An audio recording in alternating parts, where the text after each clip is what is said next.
Okay. Well, hello. Uh-oh. My video's doing a weird thing. No, it's fixed now. Okay. Hello. To whoever is here that YouTube isn't telling me about, or to whoever's watching this later.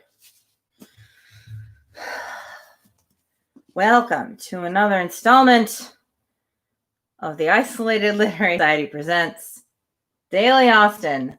We're almost finished with Emma. Less than 10 chapters. I think only like six chapters left or something like that. Very exciting. Sorry, I'm a little subdued today. What happened today? What happened this week? Just giving a little bit of time for people to see the notification and come to the video.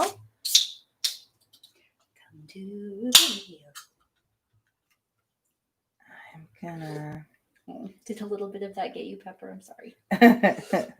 gonna text my sister.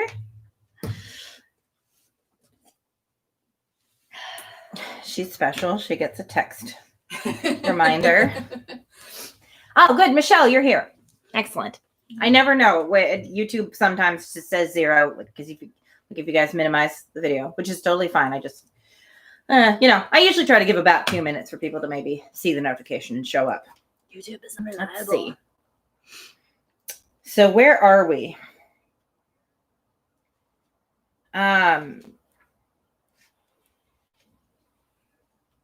Oh yeah, Emma just spent she just basically spent an entire chapter moping about finally realizing that she has feelings for Mr. Knightley. And only realizing it when it seems like there's a chance that Mr. Knightley may have set his sights on Harriet, which it's weird that no one mentions. They're talking about the disparity in situation, but and sometimes they just talk about the great disparity, but nobody specifically says age. Right. Which is just, from 37 to 21 is already that's significant, even for the time period, but to 17. Yeah. Because 17 is a bit young to be married. We established that because Robert Martin asked Mr. Knightley's advice.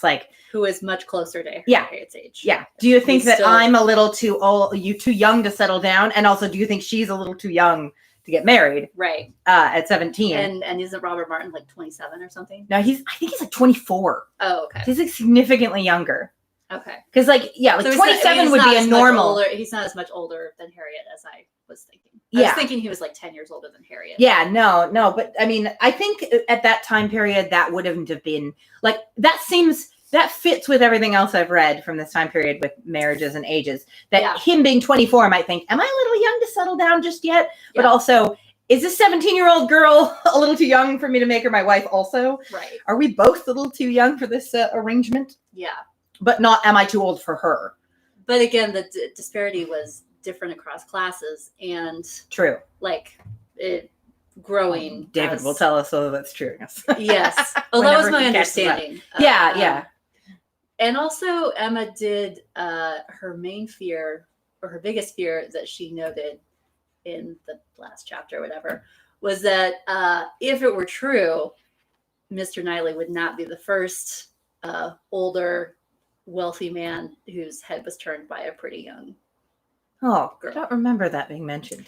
It was one of the things she was worried about as she's weighing in her mind. Yeah. And of course she has all of her very classist objections. Yes, also that. But about she's marrying also, Harriet sinking Mr. Knightley in everyone's estimation. She's also a little concerned about how that would look, because it would, obviously to everybody, it would appear that he was marrying a poor, very, very young girl because she's cute and he's a good man. Yeah, I guess I didn't read that in it. I just read that she was everyone will think so little of him for marrying so below his station. Well, there's definitely that too. I caught the other. Okay. That it was one of her objections. Yeah. Certainly not the only one. And she's upset about, her not being the first woman in Mr. Knightley's estimation Yes. or thoughts. Anyway, in 5 minutes, we can actually start reading the actual chapter. But yeah, that's where we're at. Emma is very distraught. Yes. Some of her distraughtness is justified and some of it is not. All right, chapter 49. The weather continued much the same all the following morning, and the same loneliness and the same melancholy seemed to reign at Hartfield. But in the afternoon it cleared. The wind changed into a softer quarter. The clouds were carried off. The sun appeared. It was summer again. With all the eagerness which such a transition gives, Emma resolved to be out of doors as soon as possible. Never had the exquisite sight, smell, sensation of nature, tranquil, warm, and brilliant after a storm, been more attractive to her. She longed for the serenity they might gradually introduce, and on Mr. Perry's coming in soon after dinner with a disengaged hour to give her father, she lost no time in hurrying into the shrubbery. I love how they seem to use the term shrubbery to refer to an area rather than a specific plant. Oh, yeah. She's not hurrying into a plant. Right. She's not doing the Homer Simpson, backing into the hedge. A hedge thing. Yeah. Right, yeah. And they talk about walking around the shrubbery in a way that clearly doesn't mean just walking in circles around a single plant. Prettyish bit of wilderness. Yes, exactly. There, with spirits freshened and thoughts a little relieved, she had taken a few turns when she saw Mr. Knightley passing through the garden door and coming towards her. It was the first intimation of his being returned from London. She had been thinking of him the moment before, and unquestionably 16 miles distant. There was a time only for the quickest arrangement of mind. She must be collected and calm. In half a minute they were together. The how-d'ye-do's were quiet and constrained on each side. She asked after their mutual friends. They were all well. When had he left them? Only that morning. He must have had a wet ride. Yes. He meant to walk with her, she found. He had just looked into the dining room, and as he was not wanted there, preferred being out of doors. She thought he neither looked nor spoke cheerfully, and the first possible cause for it, suggested by her fears, was that he had perhaps been communicating his plans to his brother, and was pained by the manner in which they had been received. Her imagination sure is. Every possible thing that she's not totally sure of, yeah. She comes up with a reason for it, and then she's very sure of it. Yeah, she's like, that has to be the only explanation. They walked together. He was silent. She thought he was often looking at her and trying for a fuller view of her face than it suited her to give.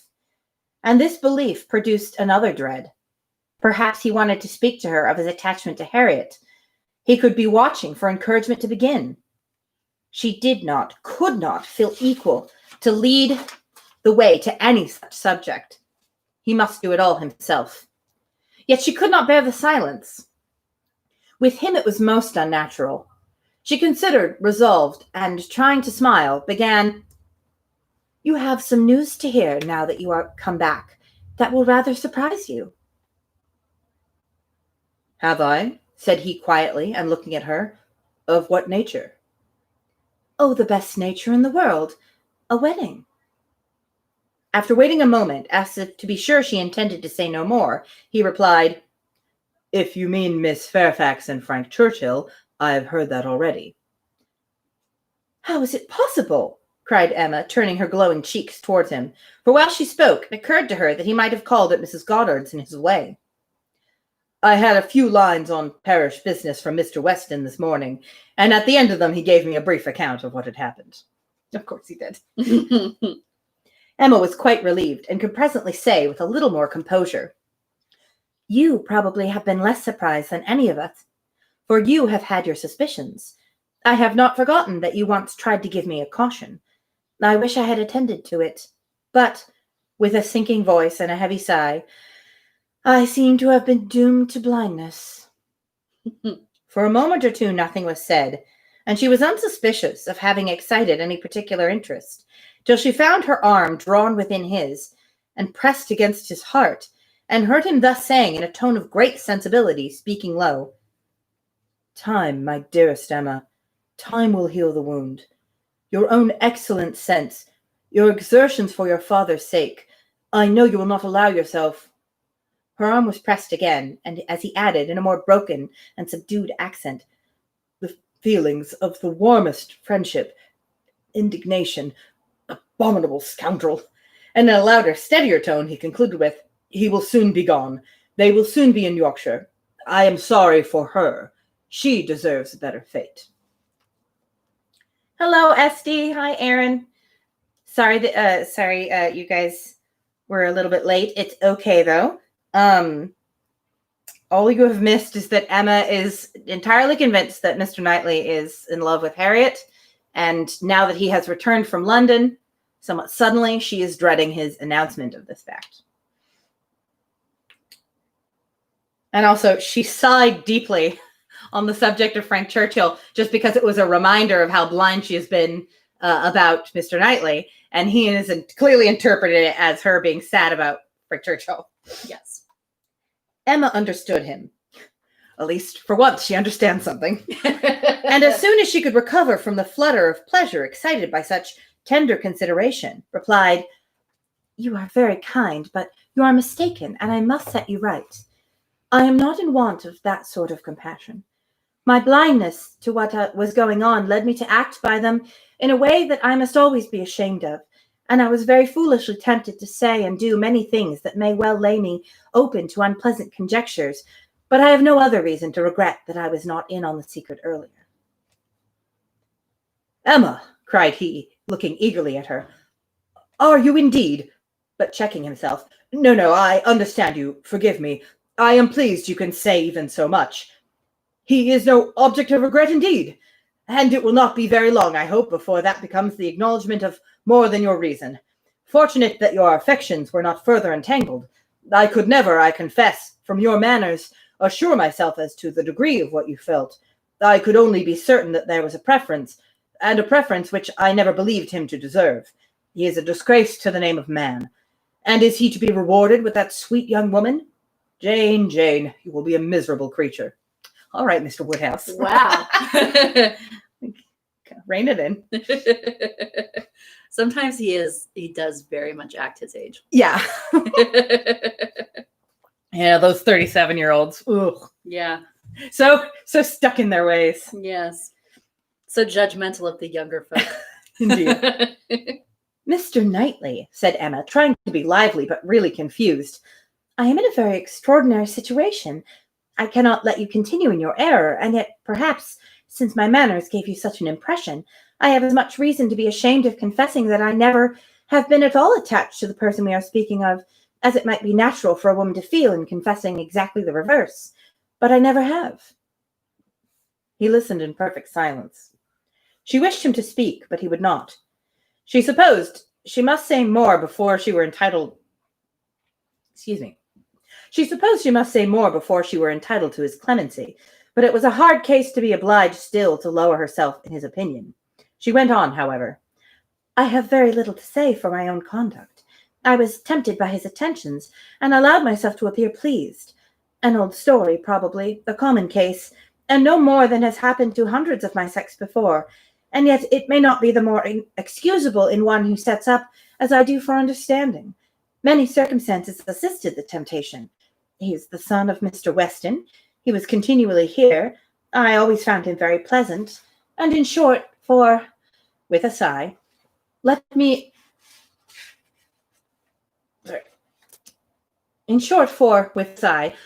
swell out the causes ever so ingeniously. They all center in this at last. My vanity was flattered, and I allowed his attentions. Latterly, however, for some time indeed, I have had no idea of their meaning anything. I thought them a habit, a trick, nothing that called for seriousness on my side. He has imposed on me, but he has not injured me. I have never been attached to him, and now I can tolerably comprehend his behavior. He never wished to attach me. It was merely a blind to conceal his real situation with another.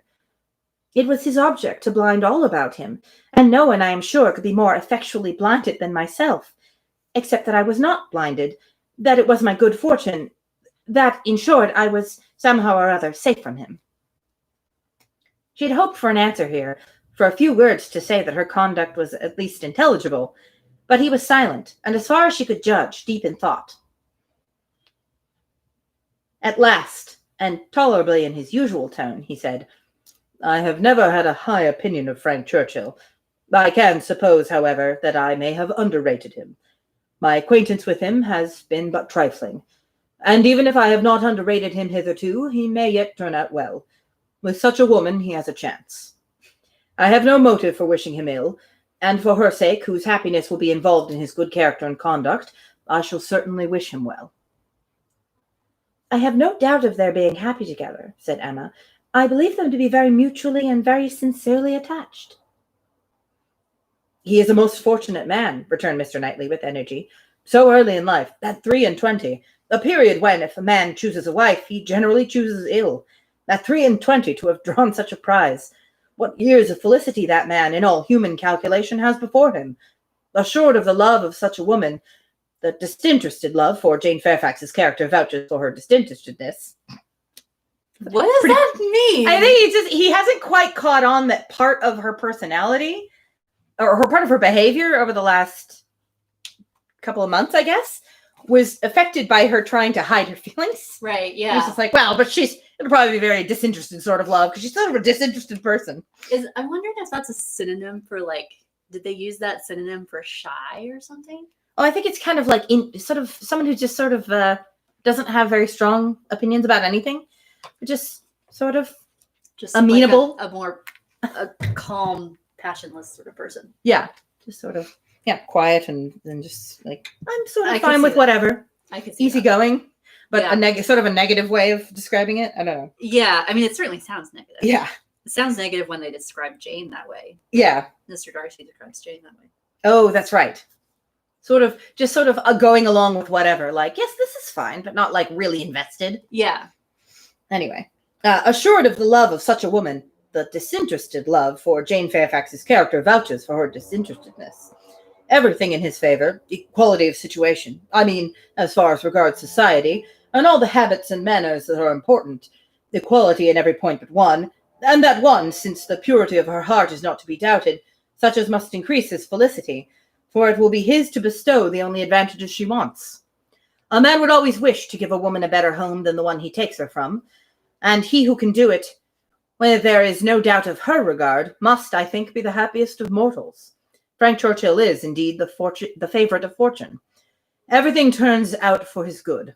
He meets with a young woman at a watering place, gains her affection, cannot even weary her by negligent treatment, and had he and all his family sought round the world for a perfect wife for him, they could not have found her superior. His aunt is in the way. His aunt dies. He has only to speak. His friends are eager to promote his happiness. He has used everybody ill, and they are delighted to forgive him. He's a fortunate man indeed. I mean, it's kind of true. It is. It is true. The situation of not being able to just marry the woman he wanted to without waiting for his aunt to die is certainly pitiable. Yeah. But other than that, he's pretty fortunate. Yeah. You speak as if you envied him. And I do envy him, Emma. In one respect, he is the object of my envy.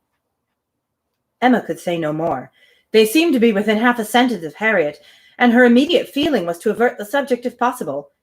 She made her plan. She would speak of something totally different, the children in Brunswick Square, and she only waited for breath to begin when Mr. Knightley startled her by saying, "You will not ask me what is the point of envy. You are determined, I see, to have no curiosity. You are wise, but I cannot be wise. Emma, I must tell you what you will not ask, though I may wish it unsaid the next moment." "Oh, then, don't speak it, she eagerly cried. "Take a little time, consider, do not commit yourself." "Thank you," said he, in an accent of deep mortification, and not another syllable followed. Oh. Poor Mr. Knightley, this is so horrible. Emma could not bear to give him pain. He was wishing to confide in her, perhaps consult her. Cost her what it would, she would listen. She might assist his resolution or reconcile him to it. She might give him just praise to Harriet, or, by representing to him his own independence, relieve him from that state of indecision which must be more intolerable than any alternative to such a mind as his. They had reached the house. "You are going in, I suppose," said he. No, replied Emma, quite confirmed by the depressed manner in which he still spoke. I should like to take another turn. Mr. Perry is not gone. And, after proceeding a few steps, she added, I stopped you ungraciously just now, Mr. Knightley, and I am afraid gave you pain. But if you have any wish to speak openly to me as a friend, or to ask my opinion of anything that you may have in contemplation, as a friend, indeed, you may command me. I will hear whatever you like. I will tell you exactly what I think. Could you get the line? Oh, sure. Sorry, yeah, very intense moment here. Yes. Cannot be bothered by sun in your eyes. Yes. Must not be distracted during this most important of chapters. As a friend, repeated Mr. Knightley. Emma, that I fear is a word. No, I have no wish. Stay, yes, why should I hesitate? I have gone too far already for concealment. Emma, I accept your offer, extraordinary as it may seem. I accept it, and refer myself to you as a friend. Tell me, then, have I no chance of ever succeeding? He stopped in his earnestness to look the question, and the expression of his eyes overpowered her. My dearest Emma, said he, for dearest you will always be, whatever the event of this hour's conversation. My dearest, most beloved Emma, tell me at once. Say no if it is to be said. She could really say nothing. You are silent, he cried with great animation. Absolutely silent. At present I ask no more. Emma was almost ready to sink under the agitation of this moment. The dread of being awakened from the happiest dream was perhaps the most prominent feeling. I cannot make speeches, Emma, he soon resumed, and in a tone of such sincere, decided, intelligible tenderness as was tolerably convincing. If I loved you less, I might be able to talk about it more. But you know what I am. You hear nothing but truth from me. I have blamed you and lectured you, and you have borne it as no other woman in England would have borne it. Bear with the truths I would tell you now, dearest Emma, as well as you have borne with them. The manner, perhaps, may have as little to recommend them. God knows I have been a very indifferent lover. But you understand me. Yes, you see, you understand my feelings, and will return them if you can. At present, I ask only to hear your voice. Briefly pause this very intense moment to show you the illustration of them. This is a very unfortunate, I wish the caption below made me go, oh, I shouldn't show this picture yet because I haven't come to that line yet. But then that line was in the middle of a really intense moment. I'm like, I want to just pause to show them an illustration. All right. Also an illustration that is pertinent to the text. Yeah, for once. Yeah, unusual. Whew, okay.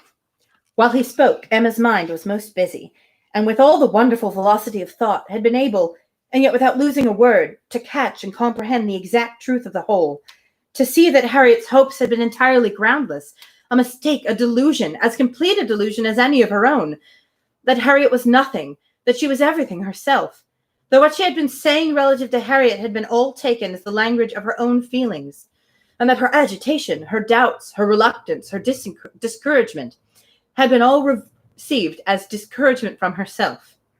And not only was there time for these convictions, with all their glow of attendant happiness, there was time also to rejoice that Harriet's secret had not escaped her, and to resolve that it need not and should not. It was all the service she could now render her poor friend. For as to any of that heroism of sentiment which might have prompted her to entreat him to transfer his affection from herself to Harriet as infinitely the most worthy of the two, or even the more simple sublimity of resolving to refuse him at once and forever without vouchsafing any motive, because he could not marry them both, Emma had it not. She felt for Harriet with pain and with contrition, but no flight of generosity run mad, opposing all that could be probable or reasonable, entered her brain. She had led her friend astray, and it would be a reproach for her forever, but her judgment was as strong as her feelings, and as strong as it had ever been before, in reprobating any such alliance for him as most unequal and degrading. Her way was clear, though not quite smooth. She spoke, then, on being so entreated. What did she say? Just what she ought, of course. A lady always does. She said enough to show there need not be despair, and to invite him to say more himself. He had despaired at one period. He had received such an injunction to caution and silence as for the time crushed every hope. She had begun by refusing to hear him. The change had perhaps been somewhat sudden, her proposal of taking another turn, her renewing the conversation which she had just put an end to, might be a little extraordinary. She felt its inconsistency, but Mr. Knightley was so obliging as to put up with it and seek no further explanation. Seldom, very seldom, does complete truth belong to any human disclosure. Seldom can it happen that something is not a little disguised or a little mistaken, but where, as in this case, though the conduct is mistaken, the feelings are not, it may not be very material. Mr. Knightley could not impute to Emma a more relenting heart than she possessed, or a heart more disposed to accept of his. He had, in fact, been wholly suspicious of his own influence. He had followed her into the shrubbery with no idea of trying it. He had come, in his anxiety, to see how she bore Frank Churchill's engagement, with no selfish view, no view at all, but of endeavoring, if she allowed him an opening, to soothe or to counsel her. The rest had been the work of the moment, the immediate effect of what he heard on his feelings. The delightful assurance of her total indifference towards Frank Churchill, of her having a heart completely disengaged from him, had given birth to the hope that, in time, he might gain her affection himself. But it had been no present hope. He had only, in the momentary conquest of eagerness over judgment, aspired to be told that she did not forbid his attempt to attach her. The superior hopes which gradually opened were so much the more enchanting. The affection which he had been asking to be allowed to create if he could was already his. Within half an hour he had passed from a thoroughly distressed state of mind to something so like perfect happiness that it could bear no other name. Her change was equal. This 1/2 hour had given each the same precious certainty of being loved, had cleared from each the same degree of ignorance, jealousy, or distrust. On his side, there had been a long-standing jealousy, old as the arrival, or even the expectation of Frank Churchill. He had been in love with Emma and jealous of Frank Churchill from about the same period, one sentiment having probably enlightened him as to the other. It was his jealousy of Frank Churchill that had taken him from the country. The Box Hill party had decided him on going away. He would save himself from witnessing again such permitted, encouraged attentions. He had gone to learn to be indifferent, but he had gone to a wrong place. There was too much domestic happiness in his brother's house. Women wore too amiable a form in it. Isabella was too much like Emma, differing only in those striking inferiorities which always brought the other in brilliancy before him, for much to have been done, even had his time been longer. He had stayed on, however vigorously, day after day, till this morning's post had conveyed the history of Jane Fairfax. Then, with the gladness which must be felt, nay, which he did not scruple to feel, having never believed Frank Churchill to be at all deserving Emma, was there so much fond solicitude, so much keen anxiety for her, that he could stay no longer. He had ridden home through the rain, and had walked up directly after dinner to see how this sweetest and best of all creatures, faultless in spite of all her faults, bore the discovery. To meet someone who thinks you faultless in spite of all your faults. Indeed. Find someone who looks at you the way Mr. Knightley looks at Emma. He had found her agitated and low. Frank Churchill was a villain. He heard her declare that she never loved him. Frank Churchill's character was not desperate. She was his own Emma, by hand and word, when they returned into the house. And if they could have thought of Frank Churchill then, he might have deemed him a very good sort of fellow. Oh, my Lord. Whew. At least we know that Mr. Knightley is not above irrational human emotions. It's a very interesting way to approach it. Like, we get his little speech. Yeah. I cannot make speeches, Emma, and then makes a speech. Yeah. But then the rest of it is all through, not through dialogue. Right. Or through indirect dialogue. Like, it is very curious how she does that. Yeah. Sometimes. She does that a lot in Persuasion. There are times in this book where it's all dialogue with no other description. Like, it might as well be a script for a play. Right. And then times where she's just describing what people are saying and doing. And it's like, yeah. Okay. All right. I would have liked a little more dialogue explaining her reaction, her response, rather. Yeah. Just instead of just what she ought. Yeah. Like, okay. What did she say? Just what she ought. Women always do. I'm sorry. I need more. I would like more. Thank you. Who are these women that you're talking about, please? Right. Chapter L, which is chapter 50. We've arrived. What totally different feelings did Emma take back into the house from what she had brought out? She had then been only daring to hope for a little respite of suffering. She was now in an exquisite flutter of happiness, and such happiness, moreover, as she believed must still be greater when the flutter should have passed away. They sat down to tea, the same party round the same table. How often it had been collected, and how often had her eyes fallen on the same shrubs in the lawn, and observed the same beautiful effect of the western sun, but never in such a state of spirits, never in anything like it. And it was with difficulty that she could summon enough of her usual self to be the attentive lady of the house, or even the attentive daughter. Poor Mr. Woodhouse little suspected what was plotting against him in the breast of that man whom he was so cordially welcoming, and so anxiously hoping might not have taken cold from his ride. Could he have seen the heart, he would have cared very little for the lungs. And without the most, that's an amazing line. It is. You can see the heart, he would have cared very little for the lungs. But without the most consumption. But without the most distant imagination of the impending evil, without the slightest perception of anything extraordinary in the looks or ways of either, he repeated to them very comfortably all the articles of news he had received from Mr. Perry, and talked on with much self-contentment, totally unsuspicious of what they could have told him in return. As long as Mr. Knightley remained with them, Emma's fever continued, but when he was gone, she began to be a little tranquilized and subdued, and in the course of the sleepless night, which was the tax for such an evening, she found one or two such very serious points to consider as made her feel that even her happiness must have some alloy. Her father and Harriet. Finally, she thinks of Harriet. I know, right? Honestly, surprised. In the Autumn to Wild film, she thinks of Harriet much sooner. It just doesn't wait until that night lying in bed like, oh, I forgot Harriet's going to be super bummed about this news. Yeah. And it's entirely my fault. Yeah. It's like the Mr. Elton thing all over again, except this time I want the guy in question. Right, yeah. All right. Oh, sorry, I lost my place. She could not be alone without feeling the full weight of their separate claims, and how to guard the comfort of both to the utmost was the question. With respect to her father, it was a question soon answered. She hardly knew yet what Mr. Knightley would ask, but a very short parley with her own heart produced the most solemn resolution of never quitting her father. She even wept over the idea of it as a sin of thought. While he lived, it must be only an engagement, but she flattered herself that if divested of the danger of drawing her away, it might become an increase of comfort to him. How to do her best by Harriet was of more difficult decision.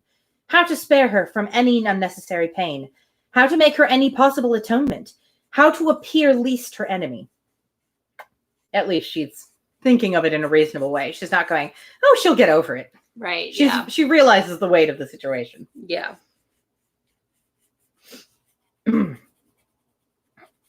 On these subjects, her perplexity and distress were very great, and her mind had to pass again and again through every bitter reproach and sorrowful regret that had ever surrounded it.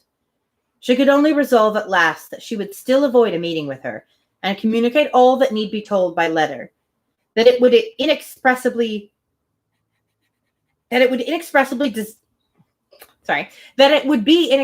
desirable to have her removed just now for a time from Highbury, and, indulging in one scheme more, nearly resolved that it might be practicable to get an invitation for her to Brunswick Square. Isabella had been pleased with Harriet, and a few weeks spent in London must give her some amusement. She did not think it in Harriet's nature to escape being benefited by novelty and variety, by the streets, the shops, and the children.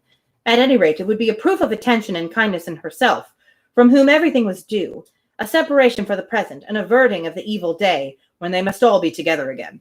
Well, Hearst is thinking, well, obviously, I must just avoid the subject as long as possible, as maybe not to her credit. She rose early and wrote her letter to Harriet, an employment which left her so very serious, so nearly sad. Nearly. Okay. That Mr. Knightley, in walking up to Hartfield to breakfast, did not arrive at all too soon, and half an hour stolen afterwards to go over the same ground again with him, literally and figuratively, was quite necessary to reinstate her in a proper share of the happiness of the evening before. Honestly, Emma, you deserve to not completely feel the happiness just yet. Yeah. Oh, Erin said eerily is an odd choice of wording. I can't remember when did she Eerily? say eerily? I think maybe he might have misheard. Oh, she rose early? Did you think I said eerily? I apologize if that was the word. I don't remember eerily coming up. She rose early in the morning and wrote her letter to Harriet. Anyway. Eerily would be a funny word. She rose eerily. Like in the middle of the night, she just decides, well, I'm not going to sleep tonight, so I might as well just get up and write this letter to Harriet. Right, yeah. 2 o'clock in the morning. The happiness of the evening before, yes. He had not left her long, by no means long enough for her to have the slightest inclination for thinking of anybody else, when a letter was brought her from Randall's. A very thick letter. She guessed what it must contain, and deprecated the necessity of reading it. She was now in perfect charity with Frank Churchill. She wanted no explanations. She wanted only to have her thoughts to herself. And as for understanding anything he wrote, she was sure she was incapable of it. It must be waded through, however. She opened the packet. It was too surely so. A note from Mrs. Weston to herself ushered in the letter from Frank to Mrs. Weston. I have the greatest pleasure, my dear Emma, in forwarding to you the enclosed. I know what thorough justice you will do it, and have scarcely a doubt of its happy effect. I think we shall never materially disagree about the writer again, and I will not delay you by a long preface. We are quite well. This letter has been the cure of all the little nervousness I have been feeling lately. I did not quite like your looks on Tuesday, but it was an ungenial morning, and though you will never own being affected by weather, I think everyone feels the northeast wind. It's true. Everybody feels the northeast wind. Other winds, it kind of depends on the person. Northeast wind? No escaping it. It's a great equalizer. I felt for your dear father very much in the storm of Tuesday afternoon and yesterday morning, and had the comfort of hearing last night by Mr. Perry that it had not made him ill. Yours ever, Anne Weston. To Mrs. Weston, Windsor, July. My dear Madam, if I made myself intelligible yesterday, this letter will be expected, but expected or not, I know it will be read with candor and indulgence. You are all goodness, and I believe there will be need of even all your goodness to allow for some parts of my past conduct. But I have been forgiven by one who has still more to resent. My courage rises while I write. It is very difficult for the prosperous to be humble. I have already met with such success in 2 applications for pardon that I may be in danger of thinking myself too sure of yours, and of those among your friends who have any ground of offense. You must all endeavor to comprehend the exact nature of my situation when I first arrived at Randall's. You must consider me as having a secret which was to be kept at all hazards. This was the fact. My right to place myself in a situation requiring such concealment is another question. I shall not discuss it here. For my temptation to think it aright, I refer every caviller to a brick house. Sash windows below and casements above in Highbury. Oh, I think he's talking about, he's being whimsical and he's referring to Hartfield. Yes. I thought it was a figure of speech. I refer every caviller to a brick house. What's a caviller? I don't know. I don't know what it means to refer it to a brick house, but I think he's referring to Emma.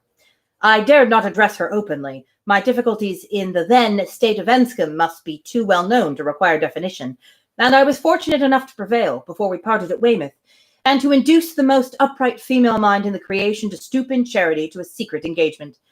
Had she refused, I would have gone mad. But you will be ready to say, what was your hope in doing this? What did you look forward to? To anything, everything. To time, chance, circumstance, slow effects, sudden bursts, perseverance and weariness, health and sickness.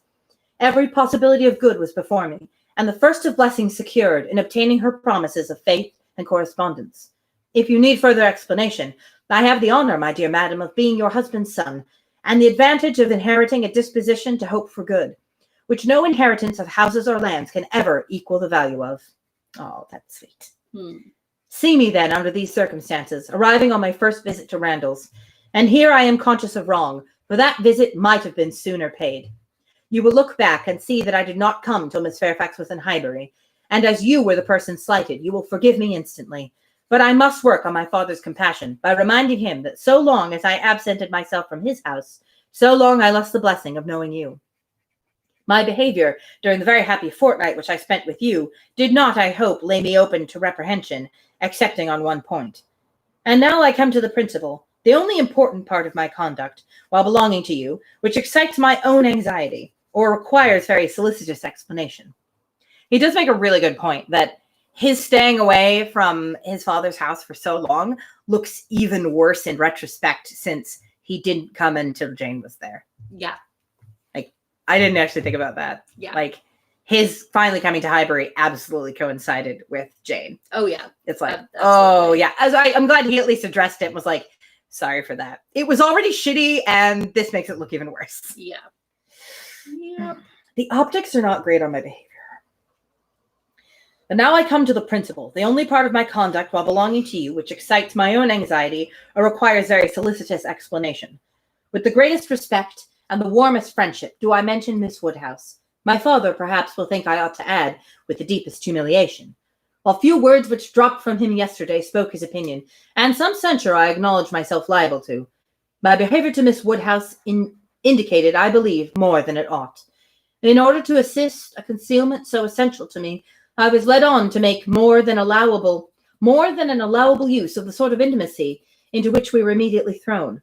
I cannot deny that Miss Woodhouse was my most ostensible object, but I am sure you will believe the declaration that had I not been convinced of her indifference, I would not have been induced by any selfish views to go on. Amiable and delightful as Miss Woodhouse is, she never gave me the idea of a young woman likely to be attached. Men are always assuming this. I mean, in Emma's case, he was more or less true. Yeah. But there were moments Yeah. where she was starting to kind of be like, oh, maybe I am into this. Yeah. As Esty points out, not just looks worth, it reveals the truth of his motives. You are very true. Because it is that bad. He's a bad son. Yeah, there's really nothing that can... There's honestly really nothing that can excuse him of never making more of an effort to see his father. Yeah. Yeah. Like, he was more raised. I mean, I don't remember how old he was when he left Mr. Weston's house. But he was very young. He was pretty young, and he was being raised by the Churchills, who taught him to think that his father was not that important. Yeah. So I'm willing to give him a little bit of forgiveness that he now acknowledges that it was bad of him to stay away that long. Yeah. But it was pretty bad.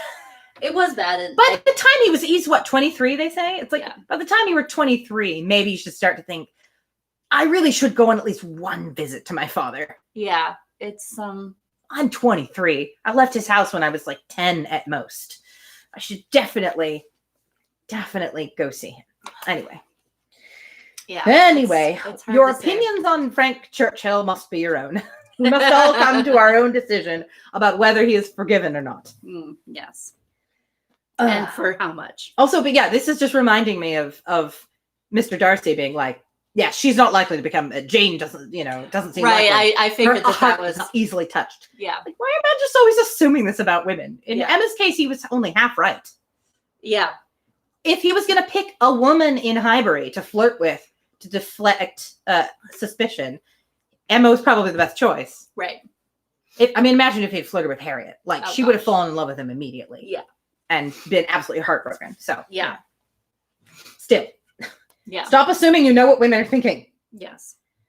She received my attention with an easy, friendly, good-humored playfulness, which exactly suited me. We seemed to understand each other. From our relative situation, those attentions were her due, and were felt to be so.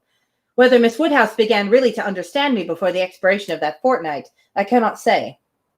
When I called to take leave of her, I remember that I was within a moment of confessing the truth, and I then fancied she was not without suspicion, but I have no doubt of her having since detected me. I think we wondered that. Yeah. Or maybe somebody in the chat pointed that out. No, I did. That when he comes to say goodbye to Emma, and she's like, "Oh shit, I think he's about to declare something." Yeah, she thought he was going to propose. Yeah, and he was like he was on the fence about saying something, and she assumed that it was going to be a proposal, and right? Yeah, tried to put him off. And was trying to be like, "It's fine, you don't have to." Yeah, and he changed his mind about. Yeah, he read that as, "Oh, she already knows," because she thought she knew. Right. Yeah, that makes sense. Yeah. He thought she was more perceptive than she was. Well, I fancy she was not without suspicion, but I have no doubt of her having since detected me, at least in some degree. She may not have surmised the whole, but her quickness must have penetrated a part. I cannot doubt it. You will find, whenever the subject becomes freed from its present restraints, that it did not take her wholly by surprise. She frequently gave me hints of it. I remember her telling me at the ball that I owed Mrs. Elton gratitude for her attentions to Miss Fairfax.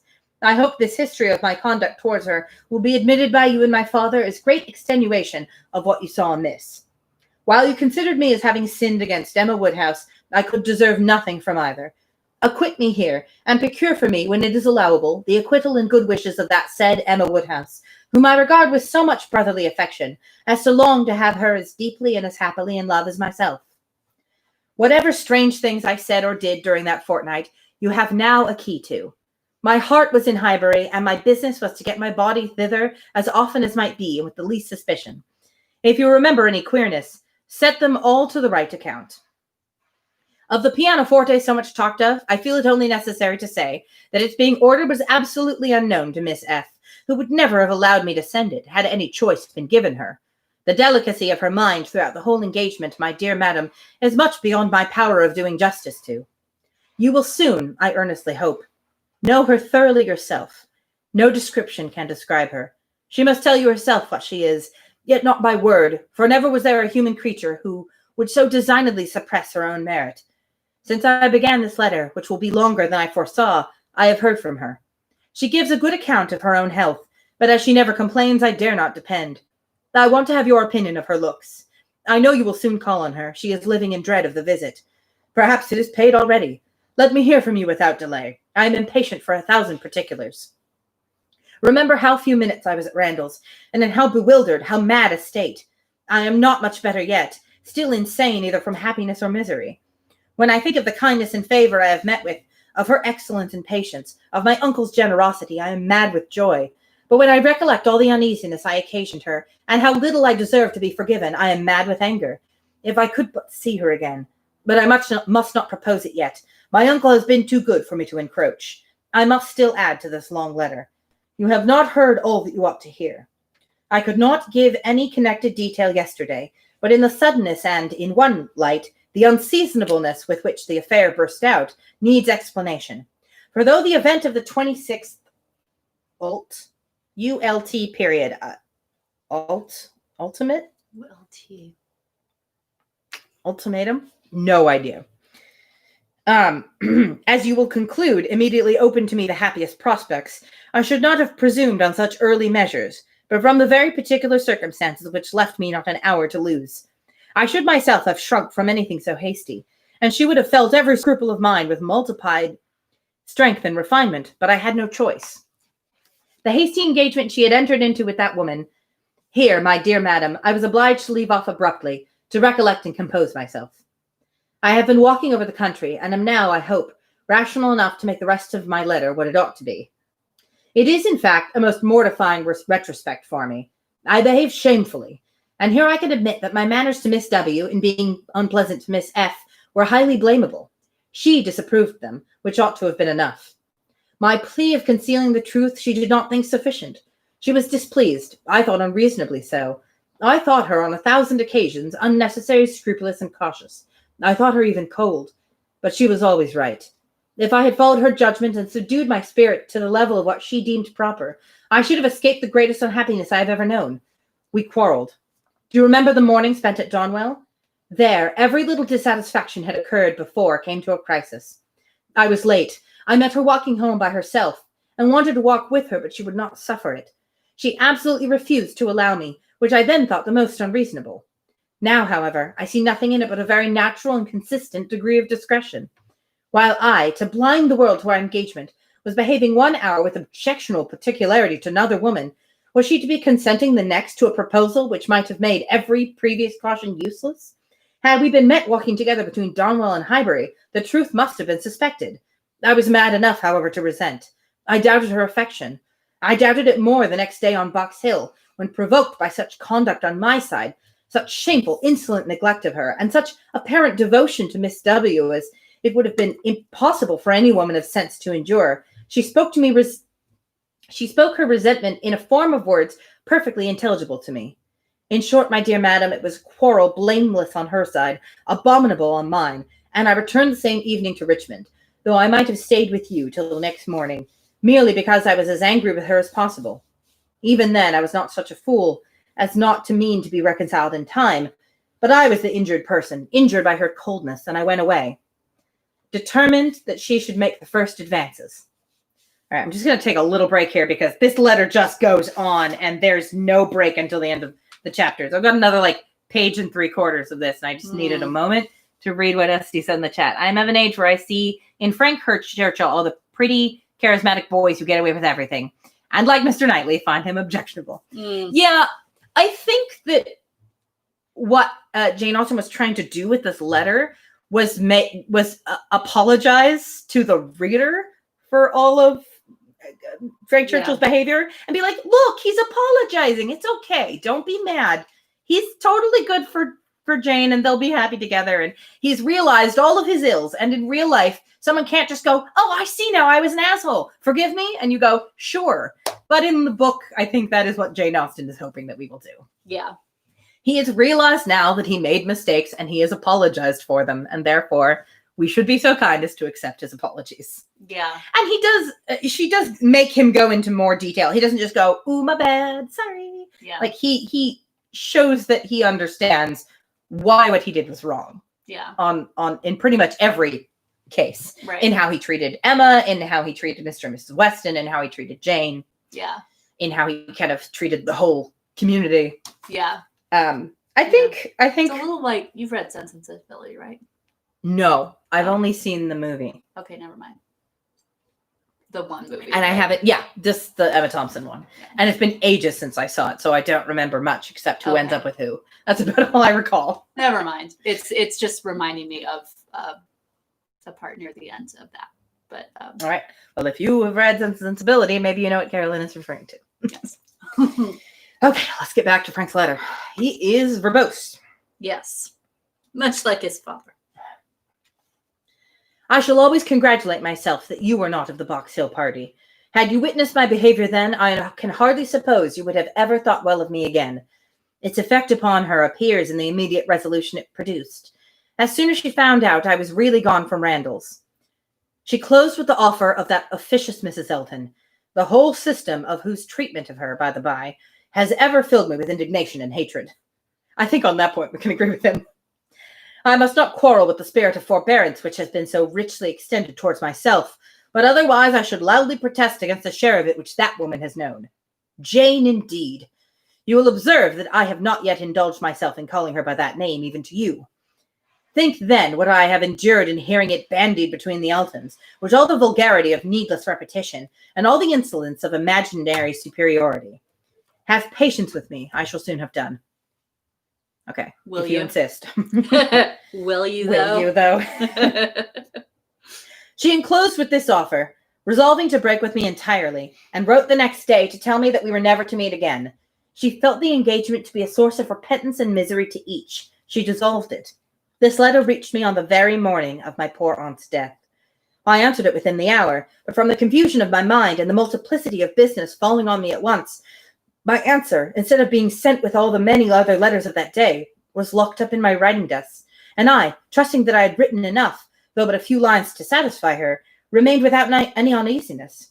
I was rather disappointed that I did not hear from her again speedily, but I made excuses for her and was too busy and, may I add, too cheerful in my views to be captious.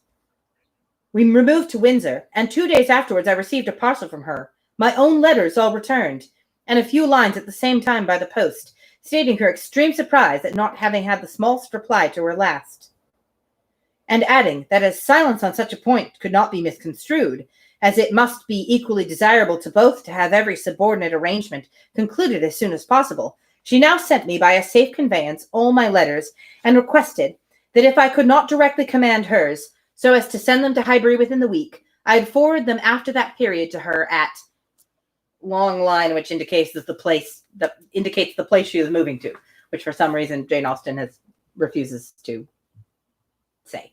Redacted. There's another excellent version of Sense and Sensibility with younger actresses They give a better idea of what the dynamics might have been. Oh, also stars Dominic Cooper as the rake.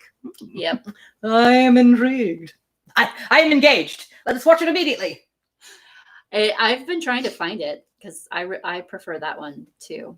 I mean, Dominic Cooper isn't my favorite history boy or anything, but he's pretty good. He'll do. It also has Dan Stevens as Edward Ferrars. I don't know him by name, but you might not know him. I like him. Well, good. Then I shall endeavor to like him as well. Oh, well. Okay, she wants him to return her letters. In short, the full direction to Mr. Smallridge's near Bristol stared me in the face. I knew the name, the place. I knew all about it, and instantly saw what she had been doing. It was perfectly accordant with that resolution of character which I knew her to possess, and the secrecy she had maintained, as to any such design in her former letter, was equally descriptive of its anxious delicacy. For the world would not she have seemed to threaten me. Imagine the shock. Imagine how, till I had actually detected my own blunder, I raved at the blunders of the post. What was to be done? One thing only. I must speak to my uncle. Where is my uncle? Without his sanction, I could not hope to be listened to again. I spoke. Circumstances were in my favor. The late event had softened away his pride, and he was, earlier than I could have anticipated, wholly reconciled and complying, and could say at last, poor man, with a deep sigh, that he wished I might find as much happiness in the marriage state as he had done. Really? Oh. That's kind of it's like a backhanded. Yeah, I think he means it in the sense that he is so malleable. Yeah, that's true. He can't see how toxic his wife was. Yeah, that's probably true. Not like, well, I wish you as great felicity in marriage as I had. Yeah. I'm assuming that just because everything we've been told about his uncle seems to suggest he just kind of rolled with whatever. That is true. He just like, whatever you think, it's fine. Yeah. I felt that it would be of a different sort. Are you disposed to pity me for what I must have suffered in opening the cause to him, for my suspense while all was at stake? No, do not pity me until I reached Highbury and saw how ill I had made her. Do not pity me till I saw her wan, sick looks. I reached Highbury at the time of day when, from my knowledge at their late breakfast hour, I was certain of a good chance of finding her alone. I was not disappointed, and at last I was not disappointed either in the object of my journey. A great deal of very reasonable, very just displeasure I had to persuade away. But it is done. We are reconciled, dearer, much dearer than ever, and no moment's uneasiness can ever occur between us again. Okay, well, Cicely, you're all. Yeah, right? Like, you're only about to get married. Yeah. Like, just kind of brace yourself. Now, my dear madam, I will release you, but I could not conclude before. 1,000 thanks for all your kindness you have ever shown me, and 10,000 for the attentions your heart will dictate towards her. If you think me in a way to be happier than I deserve, I am quite of your opinion. Miss W. calls me the child of good fortune. I hope she is right. In one respect, my good fortune is undoubted, that of being able to subscribe myself to your obliged and affectionate son, F.C. Weston Churchill. Well, that seems like a nice touch, him adding Weston to his name. Yes. When signing the letter. Although, in some ways, you could hardly have not done. Yeah, right. Oh, yes. Esty, if you have never heard that song, Rake by Townes Van Zandt, which Aaron referenced in the chat, highly recommend. Amazing. Wonderful song. Okay, and that's it. Oh, I was about to just roll on to the next chapter, but no. We're just at an hour, and that's our 2 chapters for the day. So, whew. That was a very long letter. Yeah, it was an extremely long letter, and I would wish that we had gotten something of the plot other than just absolving Frank Churchill. An entire chapter designed to absolve Frank Churchill, and also just squeeze in some extra little details that we didn't know, like about his letter going astray. But like, I didn't feel like I needed that. Not really, but it's like backstory. Obviously it's deliberately filling in action that we weren't privy to earlier, even if we guessed at it. Yeah. It's like, I just, I think I just assumed as soon as he found out his I didn't assume that she had broken off the engagement. I assumed they were just in they were not on speaking terms because of quarreling, but maybe not officially broken off, but like in an uncertain position. And that's why he was in such a hurry. I assumed that she had, or at the very least, given him an ultimatum when she accepted the governess position. Yeah, I guess because that doesn't seem like something that Jane would do without actually meaning it. I guess I just assumed that she, rather than breaking off the engagement, assumed it was over and accepted the position without telling him.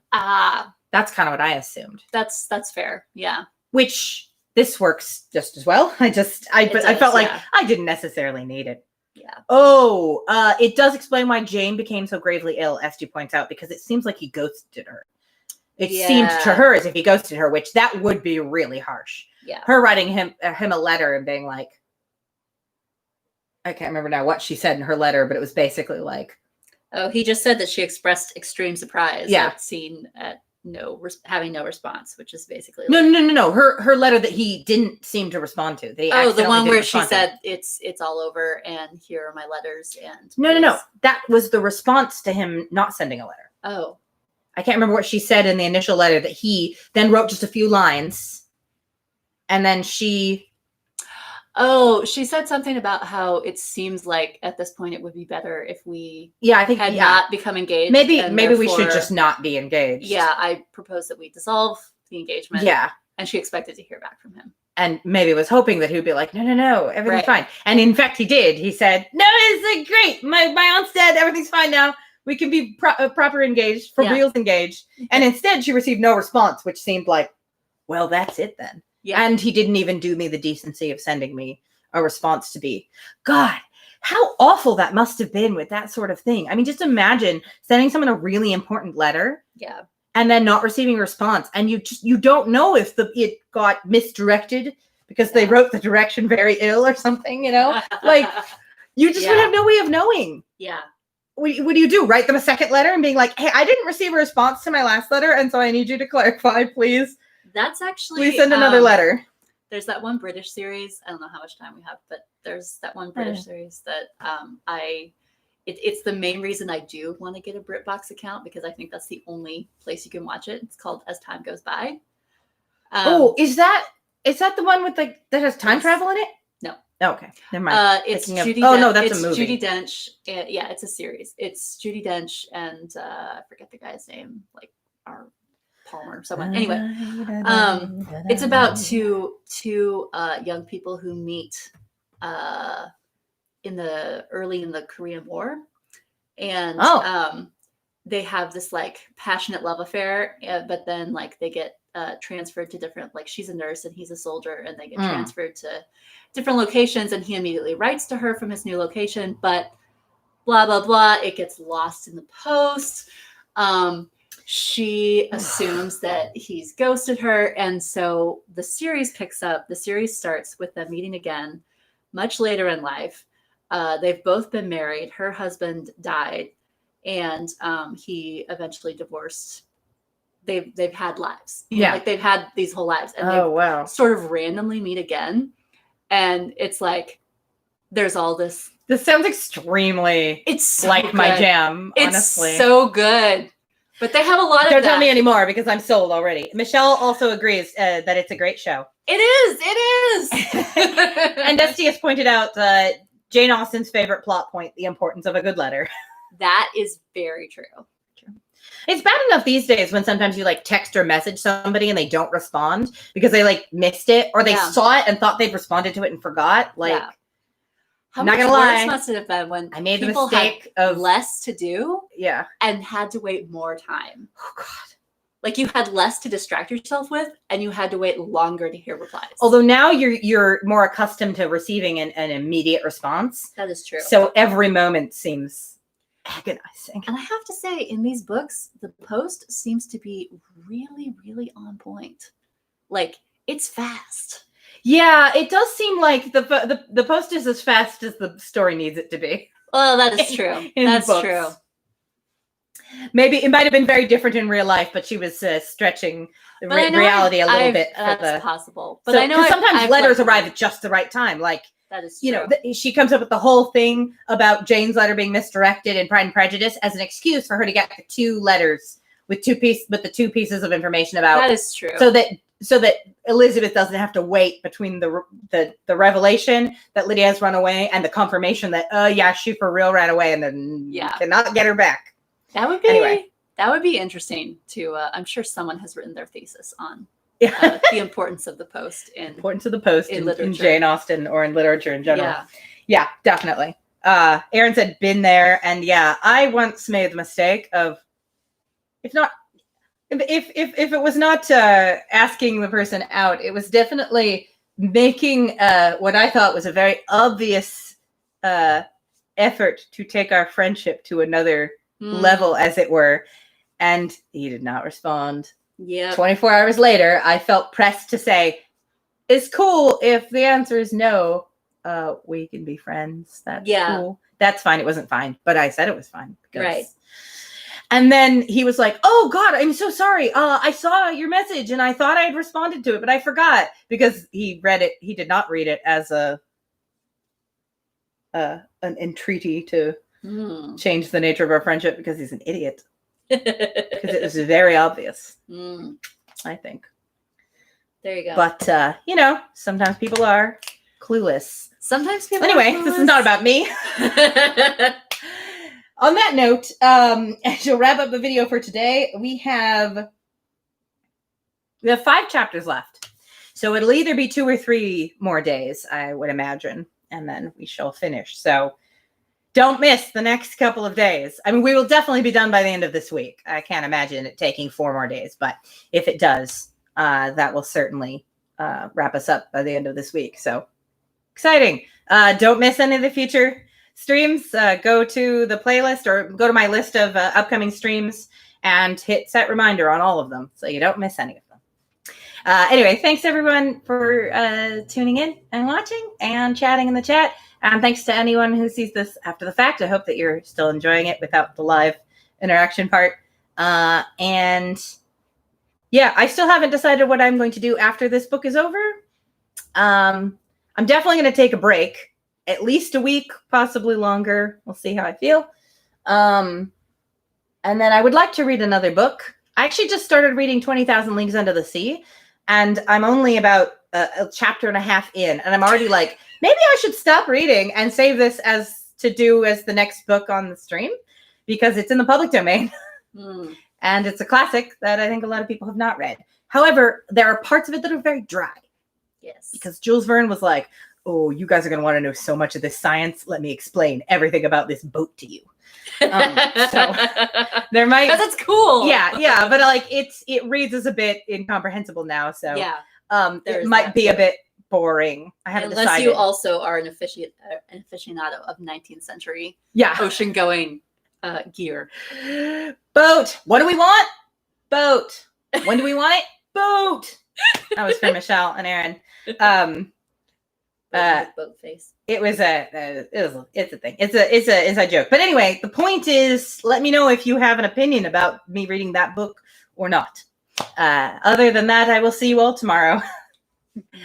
Bye. Have a good night. I did not even bother